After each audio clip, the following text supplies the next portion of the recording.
Hello everyone, myself Dr. Kirti Mathur. I am MPT Musculoskeletal and presently working as Assistant Professor, Department of Physiotherapy, Dolphin PG Institute of Biomedical and Natural Sciences. Today I am going to discuss a topic and that is cervical fractures. So first we'll see what are the common neck injuries after any traumatic condition. So it may be a muscle strain, which is a minor thing which can be recovered easily within 2 weeks. Then coming on to the next, it can be a degenerative disc disease which occurs progressively during a long period of time. Then trauma can cause a neck sprain or any other whiplash associated disorders. It may cause herniation of the disc in the more severe cases. Or osteoarthritis, this is another degenerative condition which occurs progressively with time.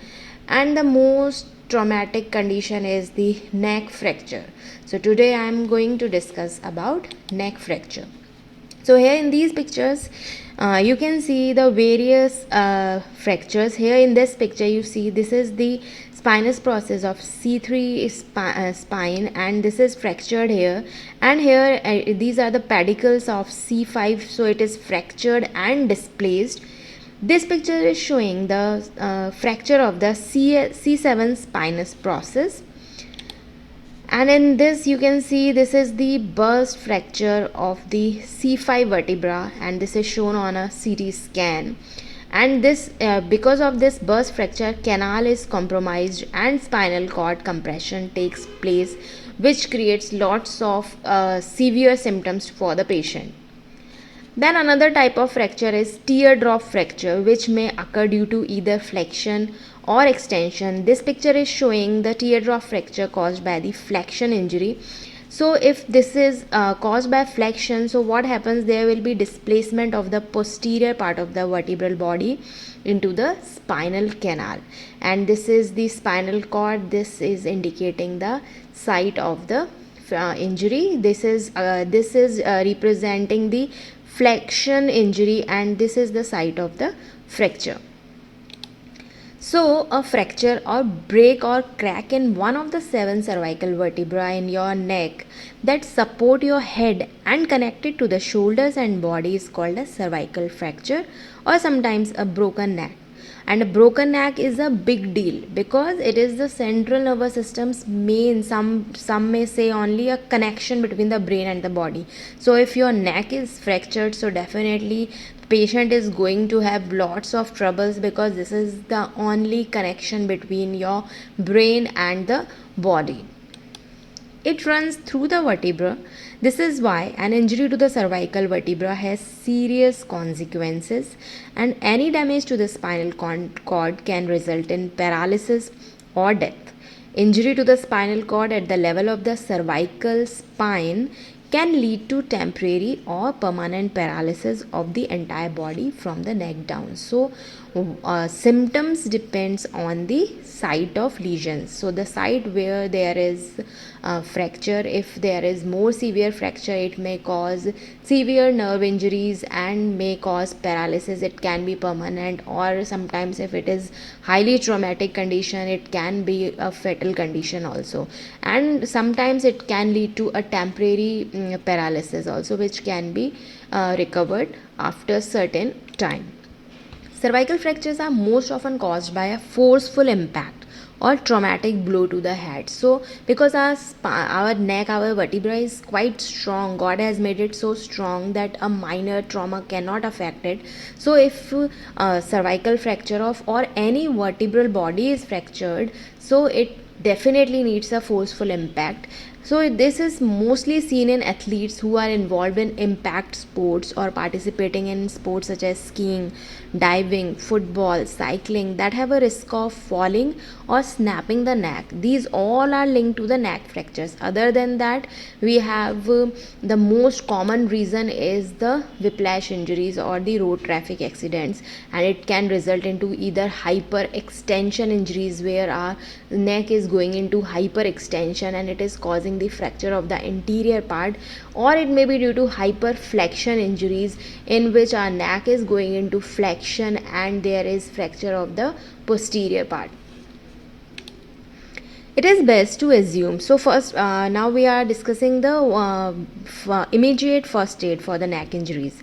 So what steps should be taken immediately after a neck injury? So it is best to assume there is neck injury to anyone who has an impact, fall or collision type of injury. Means we are already taking lots of precautions. We are considering that definitely patient is going to have something with the neck.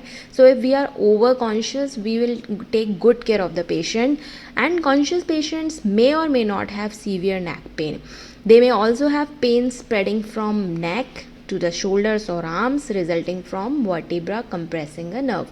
So in the minor cases, patient will be in the conscious state, but patient may complain about pain around the shoulders, arms, and this occurs due to the compression over the nerve. There may be some bruising and swelling at the back of the neck which is visible externally, and any injury to the head or neck should be evaluated for a neck fracture. And a cervical fracture is a medical emergency that requires immediate treatment, and spine related trauma may injure the spinal cord and could result in paralysis. So keeping the neck still is critical. So if whenever there is a condition where your neck is affected, so it is very important to take the full precautions immediately after the trauma, so we can prevent from more severe consequences. If there is any chance of a cervical fracture, the patient's neck should be immobilized. If we are doubting a fracture, then it should be immobilized. It should not be moved until medical attention arrives and x-rays can be taken, and a complete neurological examination to assess nerve function is required. Additional radiographic studies such as MRI, CT scan, these are very much required to determine the extent of the injuries, because what happens if we are just going for an X-ray, it can show the fractures, but if your soft tissues are involved, it will not be visible easily over the X-ray. So it is better that we go for a better diagnostic technique like MRI or a CT scan. And the treatment of cervical fracture depends upon which cervical vertebra was damaged and the extent of fracture. We cannot follow a single protocol for treatment of a cervical fracture, because it varies from patient to patient and it varies from the site of the fracture. And a minor compression fracture is often treated with a cervical collar. If there is simple just a compression injury, so what we have to do, we have to just immobilize the neck, because that immobilization is well enough to recover the condition, to heal the site of lesion. And we'll immobilize the neck with a cervical collar or brace, which is usually worn for 6 to 8 weeks until the bone heals on its own.